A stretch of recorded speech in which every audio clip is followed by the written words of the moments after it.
Hey friends, welcome back to my channel. I hope you're all doing really well. My name is Ishi and today I am telling you about all of the books I read during the month of July. I read 6 books total and I really loved all of them, so I'm really excited to be talking about them. I did have a July TBR, but I did not end up sticking to it at all. Only 2 of the books I read were on my July TBR.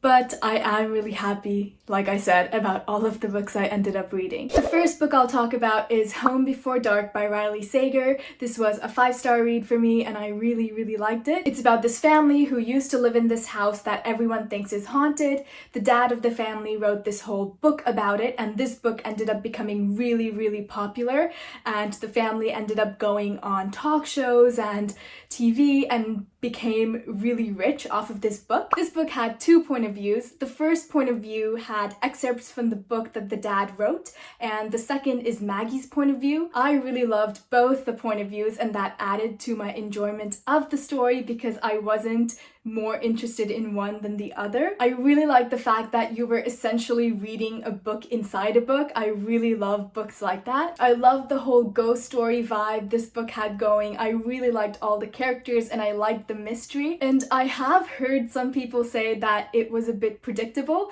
but to be completely honest, I was not able to predict the ending. Like, I was not able to solve that mystery. And maybe that's because I don't read a lot of novels in this genre, but still I did not think it was predictable. I really enjoyed it. The writing style was very atmospheric and really descriptive, and the imagery that it was able to create in my mind was amazing. I was very well able to imagine this mansion that they used to live in, and I just thought it was very well done. Really liked the story, highly recommend it as well. The next book I'll talk about is Kiki's Delivery Service. If you are a fan of Studio Ghibli, then you might be familiar with the story already, but if you are not, this story follows this little girl named Kiki who is coming of age, and as her coming of age, she has to go off to another town and live there for an entire year and kind of help the people there. So she leaves her home and goes off to the city by the seaside. There's a lot of new things for her to get used to, and she's not really used to being around so many people,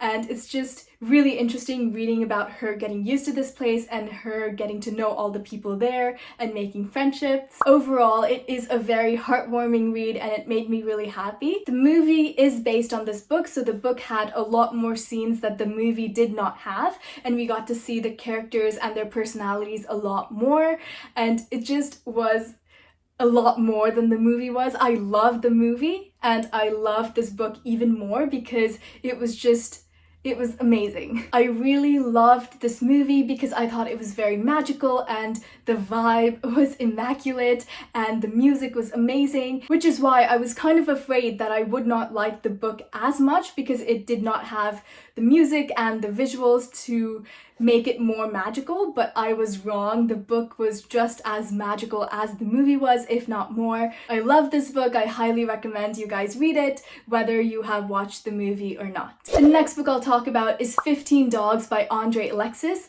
I really love this book as well, 5 out of 5 stars. This book starts out with the gods Hermes and Apollo making a bet. Hermes thinks that human intelligence makes people happy and gives them meaning in life, whereas Apollo thinks that human intelligence just gives people more reasons to be miserable. So they make this bet about whether human intelligence makes people happy or makes them miserable. They give a group of 15 dogs human intelligence, and then they observe these dogs and try and decide whether the human intelligence improved these dogs' lifestyles or made them unhappy with how they were living their lives. And then we follow this small group of dogs who decide amongst themselves that they don't really want to be domesticated by humans anymore because now they have the understanding to kind of look after themselves. So they form a pack and they go off in this cave and live there. And soon enough, they have to decide on who will become pack leader and who will have what role in this pack. All these dogs had different personalities, so it was really interesting reading about all of them. For example, there's this one dog, Prince, who when he gained human intelligence became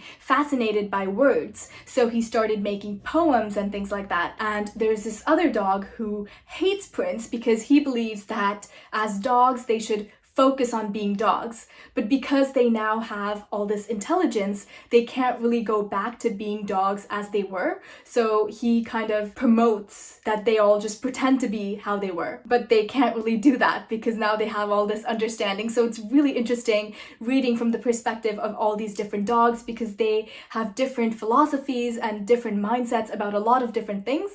Overall, this book was very philosophical, and I think you could connect some parts of this book to different works of literature. It's the perfect book to analyze and annotate. I really loved reading it, and I also loved how the mythological aspect was tied into the book as well, because obviously we already talked about Hermes and Apollo, but Zeus also shows up, and so do the Fates, and it's just really interesting to read about. Highly recommend it. Please read it. The next book I'll talk about is Moribito, Guardian of the Spirit. I really love this book as well, 5 out of 5 stars.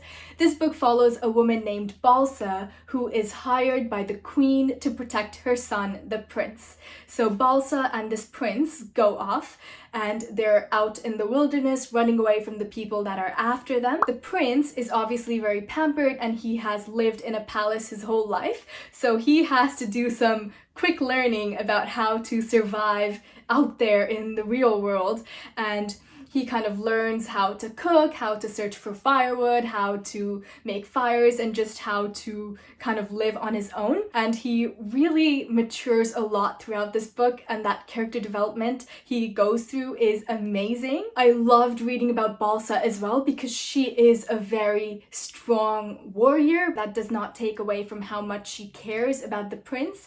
The prince is a kid, he's like 11, and she is very motherly towards him. I love those two aspects of her character come together, and I loved seeing the duality of her character. There is also a mythological aspect to the story. This obviously takes place in a fictional world, so it's fictional mythology, but I loved seeing how the mythology intertwined with the story and with the characters' lives as well. 2 of the characters are magic weavers, and I loved seeing how magic was integrated into the story as well. It was very unique, very different from anything else that I've ever read before. Basically, in this book, there are 2 worlds that exist simultaneously in the same place, except one of those worlds is unseen to normal people. A monster from the unseen world is after the prince. So Balsa is not only protecting the prince from these human hunters that are after him, but she's also protecting him from this unseen monster from this unseen world that is only visible sometimes when it comes into the world that they're physically in. This book was very action-packed, but that did not take away from the character development that all of the characters went through. I really enjoyed this book. I highly recommend it. This book also got turned into a manga and an anime, so if you can't get your hands on the book, please check out the manga or watch the anime as well. Really liked it. Highly recommend it. The next book I read was The Bear and the Nightingale. I also really liked it. I gave it 4 stars. This book is set in Russia, but like historical fantasy Russia. Our main character is Vasilisa, and just like her mother, she has some sort of magical powers, but the people kind of look down upon her and they call her a witch, but like not nicely, like it's a bad thing that she is a witch. One winter, everything starts going wrong, the crops start to fail, evil creatures begin to creep around, and just everything starts going wrong for Vasilisa and the village that she lives in. And so Vasilisa, in secret, begins to use the gifts that she has to protect her people from the evil that is coming. In this world, there are lots of stories about a frost demon. As we get further into the book, we come to realize that this frost demon is not just a myth, but that he is actually real. So we kind of don't know whether this frost demon is a good guy or a bad guy, and it's all very interesting to read about. I really liked all these old stories and the fairy tales from this book, and I loved how they were integrated into the book. I really liked Vasilisa as well. I liked how, despite the societal norms, she still kind of did what she thought was best. I did think, however, that the story was really slow at times. There was this huge chunk in the middle that focused a lot on this priest that had come to the village. His name was Constantine, Constantine, and he was just so annoying. You know those characters who every time they show up, your eyeballs just want to roll all the way back into your head? That's how I felt every time Constantine showed up. And Vasilisa's stepmother, Anna, she was already annoying to begin with, but after Constantine showed up, she just took it up a notch because she was obsessed with him, and it was just so annoying to read about. And that whole chunk I found to be really, really slow. Aside from the slow bits and the Constantine bits, I really like this book. I have actually already started reading the second book as well, so I hope I like that one as much, if not more, than I like this one. The last book I read was non-fiction. I know, who am I? The 5 Dysfunctions of a Team. I really liked this book. It was very fast-paced, the chapters were really short, and the writing itself was humorous. I would not recommend this book to everyone because it is not relevant to everyone. But if you are someone who works in a team environment, or if you are someone who constantly finds yourself working with other people, then this book is a pretty interesting read. This book follows the executive team of a software company in the Silicon Valley, and they are performing really badly in comparison to their competitors. So the board brings in a new CEO to kind of fix all of the things that have been going wrong. This new CEO, Catherine, comes in and she kind of observes how this team works, and she gives them pointers and tries to fix basically everything that has been going wrong with their team and with their company. I thought it was really interesting and I really liked it. Anyway, those are all the books that I read during the month of July. I am really happy with how my month of reading went overall. I read a lot of books compared to what I read in the past several months, so I'm really happy, and I really liked all the books, which I'm also really happy about. If you have read any of them, please let me know, and if you have any recommendations, also let me know. Anyway, my name is Ishi. Thank you so much for spending time with me, and I hope your day is as wonderful as you are.